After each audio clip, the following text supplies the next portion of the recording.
Selamat berjumpa kembali rekan-rekan yang dikasihi Tuhan Yesus Kristus pada pelajaran kita yang kelima pada saat ini. Tema yang akan kita bahas bersama adalah janji keselamatan di tengah hukuman. Sebelum kita akan berlanjut dengan diskusi kita bersama, mari kita berdoa dan mohon pertolongan Tuhan. Tuhan Yesus, kami menyerahkan saat ini sepenuhnya ke dalam tangan Tuhan. Mohon pertolongan Tuhan, mampukan kami untuk memahaminya dengan baik ya Tuhan.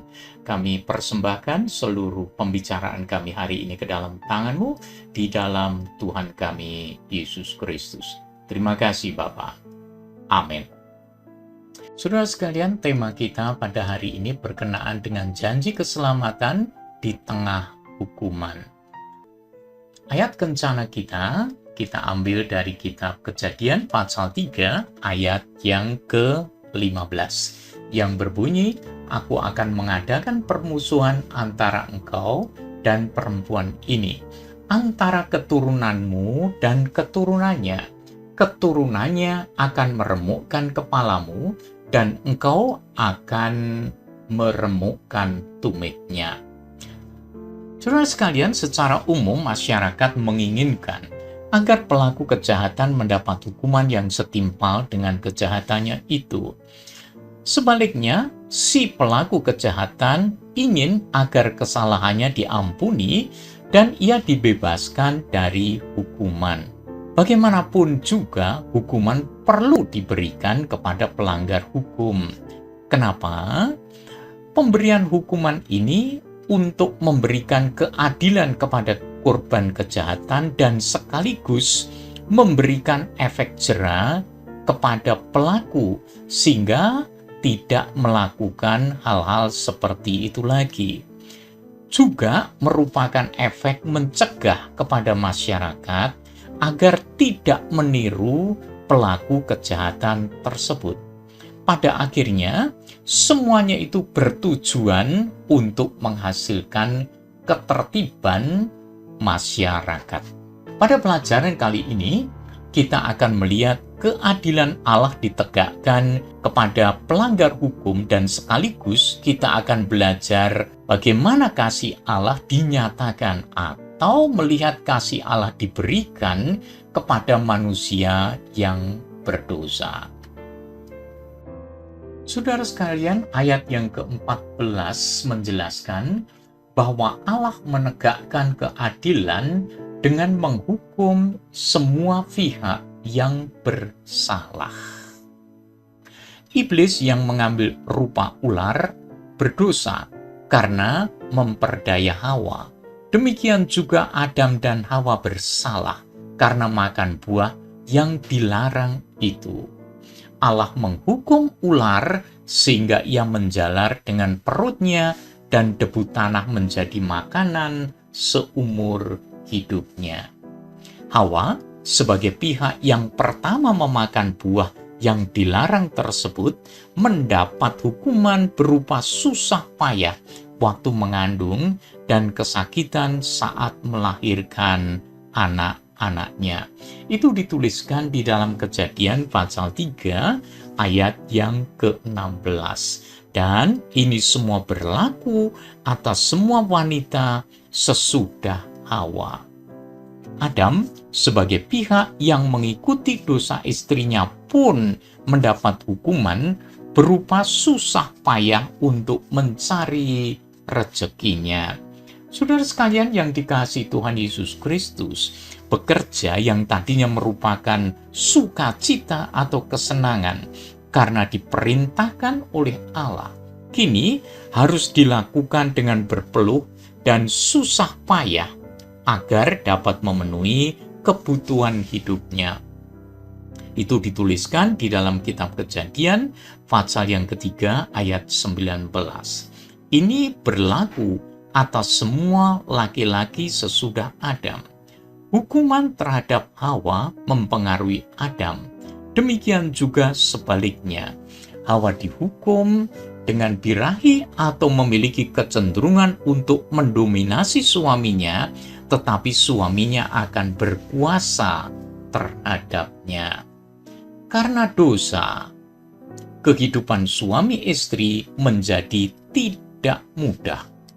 Adam dihukum dengan kematian, yaitu kembali menjadi tanah, yang menjadi akhir kehidupannya. Dan ini juga berlaku kepada Hawa dan semua keturunannya. Karena dosa keduanya, maka tanah menjadi terkutuk. Itu tertulis di dalam kitab Kejadian pasal 3 ayat yang ke-17. Bahkan seluruh bumi terdampak. Hal ini kita bisa membaca dari kitab Roma pasal yang ke-8 ayat 20 sampai dengan ayat 21. Saudara sekalian yang dikasihi Tuhan Yesus Kristus, meski dihukum, Adam tetap mendapat berkat bahwa tanah tetap memberikan hasil yang cukup bagi keluarganya. Memang kita sadari hukuman dijatuhkan, namun keselamatan dijanjikan oleh Allah.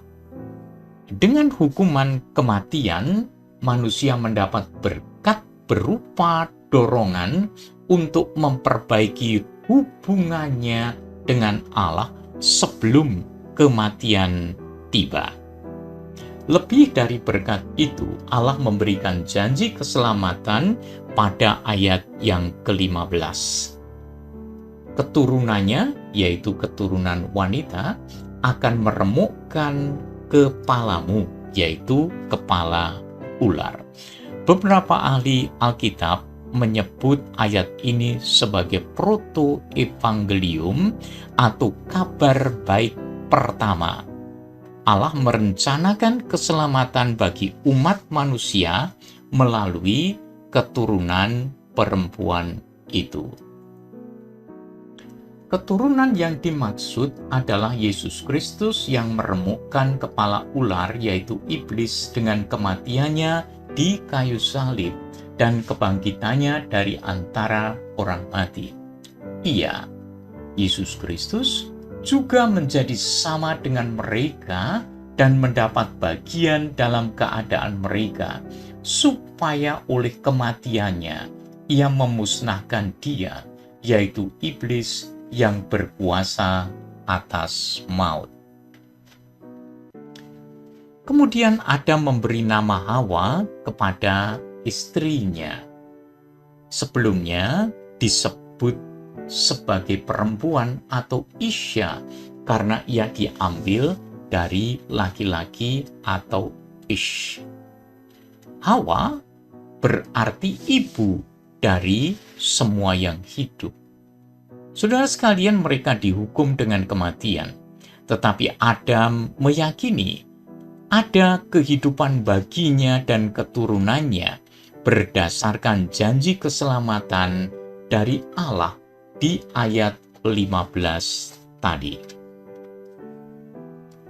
Di dalam teks Alkitab yang menjadi bahan pelajaran kita kali ini, kita melihat keadilan Allah ditegakkan dan kasih anugerah Allah dipertontonkan. Kita tahu bahwa manusia memang dihukum dengan kematian sebagai konsekuensi dosa mereka, tetapi tidak langsung saat itu juga. Di ayat 21, kita melihat pertunjukan kasih Allah yang mengorbankan binatang tidak berdosa untuk menutup ketelanjangan manusia. Daun pohon ara tidak cukup untuk menutupi ketelanjangan itu di hadapan Allah. Bila kita hubungkan dengan seluruh pengajaran Alkitab, maka ayat ini menjadi ilustrasi bahwa di kemudian hari Allah menyediakan Yesus Kristus yang tidak berdosa untuk menyelamatkan manusia dari hukuman dosa atau kematian yang kekal. Dari catatan ini, kita memahami bahwa amal baik kita tidak cukup, tidak memadai. Ibrani pasal 9 ayat 22 memberitahu kita, dan tanpa penumpahan darah tidak ada pengampunan. Kasih Allah itu dilanjutkan dengan mencegah manusia memiliki tubuh berdosa yang kekal. Allah tidak ingin itu terjadi, sehingga Dia mengusir mereka dari Eden dan menempatkan kerub untuk menjaga jalan menuju ke pohon kehidupan. Ini dituliskan di dalam Kejadian pasal 3 ayat 22 sampai dengan ayat yang ke-24. Ini menunjukkan betapa kasihnya Allah kepada manusia, supaya manusia tidak memiliki tubuh yang berdosa terus-menerus, tetapi ada batasnya dan dibatasi dengan kematiannya. Di dalam semua eksekusi dosa kepada manusia, Allah selalu memberikan pertolongan bagi umat manusia. Kesimpulannya, saudara sekalian yang dikasihi Tuhan Yesus Kristus, kekudusan dan keadilan Allah menghendaki pelaku dosa dihukum. Sebaliknya, kasih Allah membuat Dia menolong si pelaku dosa menjalani hukumannya dan sekaligus menyediakan jalan keselamatan dari hukuman dosa, yaitu dari kematian kekal di neraka. Kalau kita renungkan bersama betapa mengagumkan kasih Allah kepada kita semua, betapa agungnya kasih Allah kepada manusia yang berdosa ini. Itu sebabnya kita patut bersyukur atas kasih-Nya yang begitu besar kepada kita sekalian. Saudara sekalian yang dikasihi Tuhan, itulah pelajaran kita pada hari ini. Sederhana dan singkat, namun setidaknya memberikan satu gambaran betapa besarnya kasih Allah kepada kita sekalian. Kiranya pelajaran hari ini akan menolong kita untuk terus bersyukur kepada Tuhan. Terima kasih untuk segala kebaikan Tuhan bagi kita, dan terima kasih karena saudara sudah berkenan untuk bersama-sama dengan saya hari ini merenungkan kembali bagian-bagian Alkitab ini yang mengingatkan kita sekalian betapa Tuhan kita itu adalah penuh kasih dan setia. Kasih-Nya luar biasa. Itu sebabnya janganlah kita mengabaikan kasih Allah yang disediakan di dalam Yesus Kristus Tuhan kita. Mari kita berdoa. Tuhan Yesus, terima kasih untuk hari ini atas berkat-Mu. Kami sekalian dapat menikmati, mengingat kembali akan kasih Tuhan yang begitu besar bagi kami. Terima kasih Tuhan mengingatkan kami, siapa kami dan siapa Tuhan yang begitu besar kasih-Nya kepada kami. Terima kasih Tuhan. Dalam nama Tuhan Yesus Kristus, Tuhan kami yang telah menebus kami berdoa. Amin. Terima kasih saudara sekalian yang dikasihi Tuhan. Sampai jumpa pada waktu-waktu berikutnya. Tuhan memberkati kita sekalian. Amin.